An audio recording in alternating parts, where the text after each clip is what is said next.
Hello बच्चों, welcome back to my channel पढ़ लो। जैसे कि आपको पता है कि अब क्या है ना, स्कूल खुलने का समय आ चुका है। तो स्कूल खुलने से पहले हमें ये एटलीस्ट पता होना चाहिए कि हमें भाई क्लास 10th में मैथमेटिक्स में पढ़ना क्या क्या है। तो चलिए आज हम इसी के बारे में बात करने वाले हैं कि आर डी शर्मा बुक अगर आपके पास है तो आप उनमें से कौन कौन सी एक्सरसाइज ऐसी है जो आपको नहीं करनी है, क्योंकि वो सिलेबस से हटा दी गई है। तो करने का कोई फ़ायदा है क्या? नहीं है। तो ये पता होना बहुत ज़रूरी है। तो आज के इस वीडियो में मैं आपको यही बताने वाला हूँ। तो चलिए टाइम वेस्ट ना करते हुए हम बात करते हैं उन एक्सरसाइज की जो हमें पढ़ना है और वो एक्सरसाइज जो हमें हटाना है, जो नहीं पढ़ना है। तो चलिए सबसे पहले चैप्टर नंबर 1 की हम बात कर लेते हैं।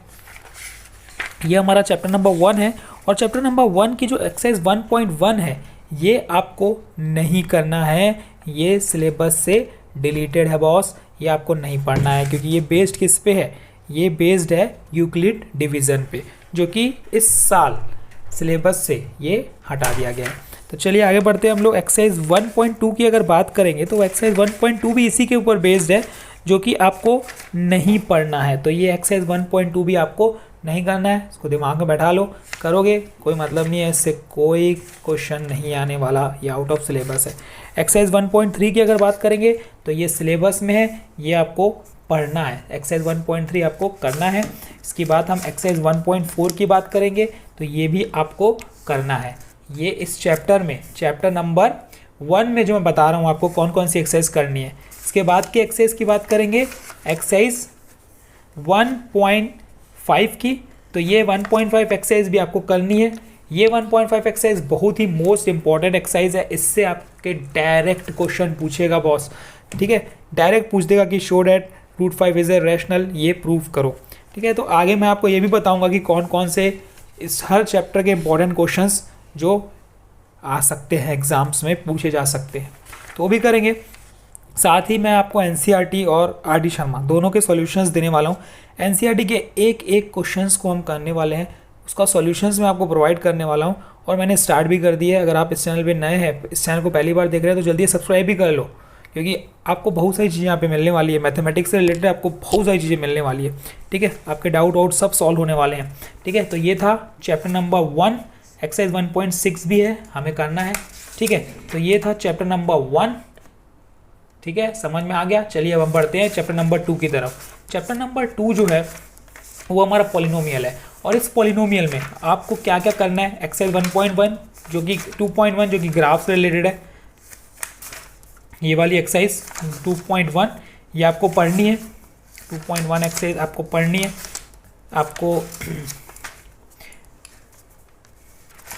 एक्सरसाइज 2.1 ये आपको करनी है ना, ये सिलेबस में है।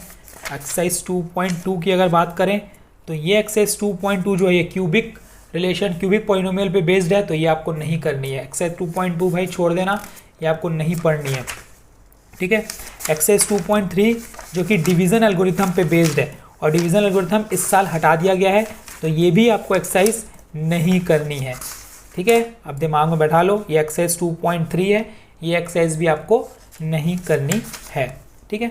ये हो गया हमारा, समझ में आते जा रहा है आपको क्या करना है क्या नहीं करना है, ठीक। बाकी क्वेश्चंस तो मैं आपको बहुत सारे कराऊंगा ही। अब पढ़ते हैं चैप्टर नंबर 3 की तरफ। चैप्टर नंबर 3 में पहला ग्राफ से रिलेटेड है 3.1, ये हमें पढ़ना है, इसको छोड़ना नहीं है, ये हमें कंप्लीट करनी है एक्सरसाइज 3.1। 3.2 जो है वो किस पे बेस्ड है? 3.2 हमारी ग्राफ पे बेस्ड है, ये भी हमें करना है। Infinite many solution, inconsistent, consistent, parallel lines, ये सब हमें पढ़ना है ना। ग्राफ से रिलेटेड जितने भी क्वेश्चंस आएंगे वो हमें पढ़ने हैं। अब अलजेब्राइक मेथड्स, इसमें 2 मेथड हमें करने हैं। एक मेथड है सब्स्टिट्यूशन मेथड और एक मेथड है एलिमिनेशन मेथड, ये हमें पढ़ना है। अब इसकी अगर एक्सरसाइज 3.3 की बात करोगे ना तो ये आपको नहीं करना है। क्यों? क्योंकि ये क्वेश्चंस जो है ना वो रिड्यूसेबल टू लीनियर इक्वेशन वाले क्वेश्चन है। जैसे कि है ये, अगर आप इस पर ध्यान दोगे तो ये है क्वेश्चन, देखेंगे हम लोग, जैसे ये 8 देख लो, है ना। इसमें क्या है, ये a2/x + 3/y = 13, 5/x - 4/y = -2। तो ये हमको क्या करना पड़ेगा, पहले रिड्यूस करना पड़ेगा लीनियर इक्वेशंस में, है ना। तो ये वाले क्वेश्चंस ना इस साल आउट ऑफ सिलेबस से हटा दी गए हैं कि आपके लिए और इजी हो गया ना, इस टाइप के क्वेश्चंस आने नहीं है, तो सिंपल क्वेश्चंस ही पूछेगा। तो इस बार हार्ड नहीं आने वाले पेपर ईजी होने वाला है। बस कॉन्सेप्ट बेस पे होने वाला है ना, थोड़ा सा लेवल बढ़ जाएंगे, बाकी ईजी हो जाएगा। ठीक है, अब बात करेंगे क्रॉस मल्टीप्लिकेशन मेथड। ये वाली एक्सरसाइज आपको नहीं करनी है, 3.3 छोड़ देना है। अब क्रॉस मल्टीप्लिकेशन मेथड भी हटा दिया गया है, ये मेथड भी आपको नहीं करना है इस साल, तो 3.4 भी भाई हटा दो। आपको अगर प्रैक्टिस करनी है तो इसी क्वेश्चंस को आप सब्स्टिट्यूशन से एलिमिनेशन से कर सकते हो, बाकी क्रॉस मल्टीप्लिकेशन मेथड तो आपको करना ही नहीं है ना। तो ये एक्सरसाइज हटा दी गई है। ठीक है, चलिए आगे बढ़ते हैं अगली एक्सरसाइज की तरफ। एक्सरसाइज 3.5 ये हमें पढ़ना है अच्छे से, इससे क्वेश्चंस आ सकते हैं। ठीक, अगर बात करेंगे एक्सरसाइज 3.6 की, तो ये भी हमें पढ़ना है। ये क्या है, वर्ड प्रॉब्लम्स हैं, ये भी क्वेश्चंस आ सकते हैं। 3.7 भी हमें करना है, ये सब क्या है, प्रैक्टिस क्वेश्चंस हैं। 3.8 भी हमें करना है, प्रैक्टिस क्वेश्चंस है। लेकिन हर किसी को सिर्फ और सिर्फ 3.9 भी हमें करना है, लेकिन हर किसी को सिर्फ हमें करना किससे है, एलिमिनेशन मेथड और सब्स्टिट्यूशन मेथड से, है ना। इन दो से ही सॉल्व करना है, क्रॉस मल्टीप्लिकेशन नहीं है। ठीक, तो एक्सरसाइज 3.10 ये भी हमें करना है। ठीक, ये सब प्रैक्टिस के लिए और कुछ नहीं, आपकी प्रैक्टिस हो जाएगी। 3.11 भी करना है हमें। ठीक, तो ये था चैप्टर नंबर 3। चैप्टर नंबर 4 में तो कुछ भी डिलीट नहीं है भाई, चैप्टर नंबर 4 आपको पूरा का पूरा पढ़ना है। ठीक है, तो ये हर एक्सरसाइज आपको करनी है इसमें। चैप्टर नंबर 4 में जितनी भी एक्सरसाइज है सब पढ़ना है हमको। तो चैप्टर नंबर 4 के बाद की हम बात करेंगे, तो चैप्टर नंबर 5 है हमारा अर्थमेटिक प्रोग्रेशन। ये है हमारा चैप्टर नंबर 5 अर्थमेटिक प्रोग्रेशन, और ये चैप्टर भी ना पूरा करना है। इसमें जितनी भी चीज़ें हैं, AP, sum of n terms, जितनी भी एक्सरसाइज हैं सब हमें पढ़नी है। मैं आपको सब कराऊंगा, इसके सॉल्यूशंस भी दूंगा, टेंशन आप तो बिल्कुल मत लो। ठीक है, उसके बाद हम कोऑर्डिनेट ज्योमेट्री की बात करेंगे। तो कोऑर्डिनेट ज्योमेट्री में आपको क्या करना है, कौन कौन सी एक्सरसाइज पढ़नी है, ठीक है, वो बता देता हूँ। ये एक्सरसाइज पहली जो है वो डिस्टेंस फॉर्मूले पे बेस्ड है। पूरी पहली एक्सरसाइज जो है ना, ये एक्सरसाइज 6.1 आपको करनी है, 6.2 भी आपको करनी है। ठीक, एक्सरसाइज 6.3 जो है ये सेक्शन फॉर्मूले पे बेस्ड है, तो सेक्शन फॉर्मूला भी ना एग्ज़ाम में आएगा, तो ये भी हमें करना है। 6.3 भी हमें पढ़नी है। यहाँ पे जो है ये एरिया रिलेटेड टू फॉर्मूला, ये हमें नहीं करना है। मतलब एक्सरसाइज एरिया ऑफ ट्रायंगल, ये एक्सरसाइज 6.4 और 6.5 ये दोनों एक्सरसाइज हमें नहीं करनी है, ये भी नहीं करना है हमें। एक्सरसाइज 6.4 और एक्सरसाइज 6.5 जो किस पे बेस्ड है, एरिया ऑफ ट्रायंगल पे बेस्ड है, तो ये भी हमें एक्सरसाइज नहीं करनी है। तो इस चैप्टर में ये दो एक्सरसाइज हमें नहीं करनी है। ठीक है, तो ये हो गया हमारा क्या, कोऑर्डिनेट ज्योमेट्री। कोऑर्डिनेट ज्योमेट्री के बाद ट्रायंगल्स में ना आपके पास प्रूफ है, 4 प्रूफ, वो आपको नहीं करने हैं। जैसे कि आपको हो गया पाइथागोरस थ्योरम का प्रूफ नहीं करना है, एरिया ऑफ ट्रायंगल्स का प्रूफ नहीं करना है, और भी 2 प्रूफ है, मैं डिस्क्रिप्शन में आपको बता दूंगा कौन कौन से प्रूफ हैं जो आपको ट्रायंगल चैप्टर में नहीं करने हैं। बाकी एक्सरसाइज आपको सब करनी है, बस उसके प्रूफ नहीं करने हैं आपको, है ना। एक्सरसाइजेज आपको उसकी पूरी करनी है, ट्रायंगल्स की पूरी अच्छे से प्रैक्टिस करनी है। ठीक, प्रूफ को छोड़ के बाकी सब करना है हमें। तो ये था ट्रायंगल चैप्टर। ट्रायंगल के बाद सर्कल्स की अगर हम बात करेंगे, तो सर्कल्स में हमें सब पढ़ना है ना, कुछ भी डिलीट नहीं है। सर्कल की पूरी एक्सरसाइजेज, जितनी भी एक्सरसाइजेज है सब एक्सरसाइज हमें करनी है, प्रैक्टिस इसकी। सर्कल बहुत इजी चैप्टर है और इससे क्वेश्चंस आते हैं। ठीक, कंस्ट्रक्शन की बात करेंगे इसके बाद, तो कंस्ट्रक्शन पूरा का पूरा चैप्टर नहीं करना है हमें, डिलीट कर दिया गया है, बिल्कुल टेंशन मत लो, पूरा का पूरा चैप्टर हटा दिया गया है, पढ़ो ही मत। ठीक है, कुछ नहीं आने वाला है उससे, एक भी एक्सरसाइज नहीं आने वाली है। अब इसकी बात करेंगे ट्रिग्नोमेट्रिक रेशियो की। Trigonometric ratio chapter number 10। Chapter number 10 में आपको ये वाली एक्सरसाइज जो है 10.1 जो कि बेस्ड है ट्रिग्नोमेट्रिक रेशियोज़ पे, तो ये आपको पढ़ना है। ठीक है, ये सब आने को है। 10.1 10.1 भी पढ़ना है, 10.2 भी पढ़ना है हमें। अब जो ये 10.3 है, ये है कॉम्प्लीमेंट्री एंगल पे बेस्ड पे, है ना। और यही 10.3 कॉम्प्लीमेंट्री एंगल के बेस के जो भी एक्सरसाइज रहती है वो हमें नहीं करना है, तो 10.3 आपको छोड़ देना है। ठीक है, 10.3 आपको नहीं पढ़ना है। चलिए आगे बढ़ते हैं हम लोग। ट्रिग्नोमेट्रिक आइडेंटिटीज़ के बाद जो आएगा हमारा, ट्रिग्नोमेट्रिक आइडेंटिटीज़ के आगे की पूरे एक्सरसाइज 11 चैप्टर की एक्सरसाइज 11.1 हमें करनी है। ठीक, 11.1 हमें करना है, 11.2 हमें करना है, ये दोनों एक्सरसाइज हमें करनी है। हाइट एंड डिस्टेंस हमें पूरा करना है, इसमें कुछ भी नहीं छोड़ना है।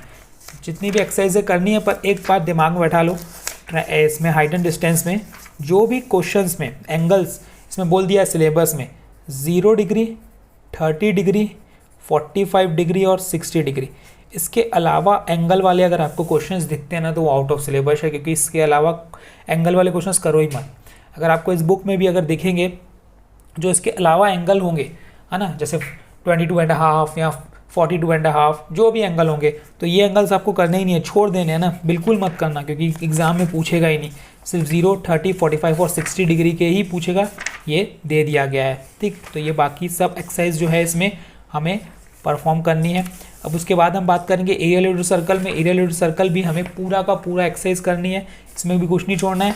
एक्सरसाइज 13.1 हमें करना है, एक्सरसाइज 13.2 भी हमें करना है। ठीक है, एक्सरसाइज 13.2 भी हमें करना है इसका। ठीक, और एक्सरसाइज 13.3 भी हमें करना है, इसके सब एक्सरसाइजेस करनी है। प्रैक्टिस के लिए बहुत सारे क्वेश्चंस है इसमें आर डी शर्मा में, अच्छे से प्रैक्टिस हो जाएगी अगर करने बैठोगे तो स्टैंडर्ड मैथ्स वालों के लिए। ठीक है, बाकी अगर आप सिर्फ बेसिक मैथ्स वाले हैं तो आपके लिए सिर्फ एनसीईआरटी काफ़ी है और कुछ करने की ज़रूरत नहीं है। एनसीईआरटी करो और आप आराम से 80 अबॉव ला सकते हो उसमें। ठीक है, पर आपको अगर मैथमेटिक्स को स्ट्रॉन्ग करना है, एकदम बेस स्ट्रॉन्ग करना है, आगे आप मैथमेटिक्स लेके इंजीनियरिंग में जाने वाले हो या आईआईटी की प्रिपरेशन करने वाले हो, तो आपके लिए इसकी बहुत ज़्यादा ज़रूरत है। उसके बाद हम बात करते हैं चैप्टर नंबर 14 की, क्या है, सरफेस एरिया एंड वॉल्यूम। अब सरफेस एरिया एंड वॉल्यूम में आपको सब एक्सरसाइज करनी है, सिर्फ एक एक्सरसाइज छोड़नी है आपको जिसमें फ्रस्टम से रिलेटेड है ना। बाकी जितनी भी एक्सरसाइज रहेंगी, जैसे कि वॉल्यूम से रिलेटेड होंगी या कॉम्बिनेशन से रिलेटेड होंगी, जो भी रिलेटेड होंगी एक्सरसाइजेस आपको सब करनी है ना। 14.1 करना है आपको, 14.2 भी आपको करना है इसमें।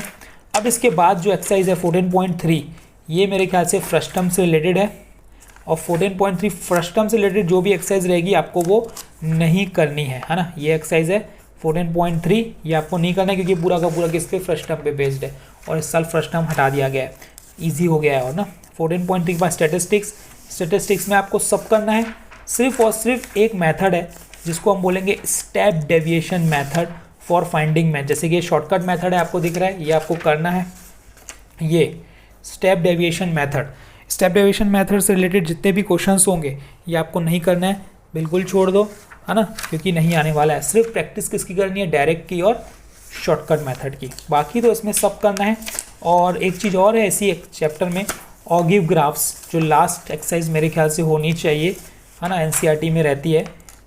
ऑगिव ग्राफ बनाने रहता है हमें उसमें, तो देखते हैं इसमें कौन सी एक्सरसाइजेस है। वो मोड हमें करना है ये क्यूमुलेटिव फ्रीक्वेंसी ग्राफ, ये भी हमें क्या करना है, नहीं करना है ना। ये कौन सी एक्सरसाइज है, अगर इसकी एक्सरसाइज की बात करें हम लोग तो ये एक्सरसाइज है हमारी 15.6। ये 15.6 एक्सरसाइज हमें नहीं करना है।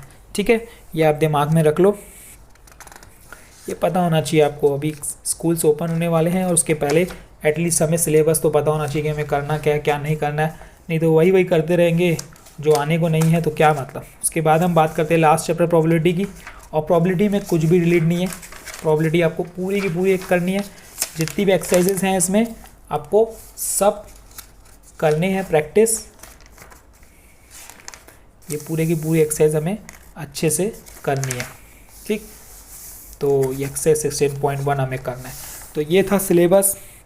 अगर इसमें आपको कोई भी कन्फ्यूज़न है, कोई भी डाउट है तो मुझसे पूछिए, मैं आपका डाउट क्लियर करूँगा। और अगर इसके अलावा आपको सॉल्यूशंस चाहिए तो हमारे चैनल पे जाइए, हमारे चैनल पे सब चीज़ अवेलेबल है।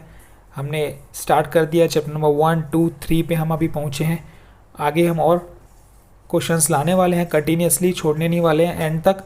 तो आपको बस एक काम करना है कि इस चैनल को ज़्यादा से ज़्यादा लोगों में शेयर करो, खुद सब्सक्राइब करो, दोस्तों को भी बोलो जल्दी से सब्सक्राइब करें ताकि सबको ये सॉल्यूशंस मिले और मैथमेटिक्स सबका स्ट्रॉन्ग हो। Thank you, all the best, keep practising, कलम फिर आएंगे।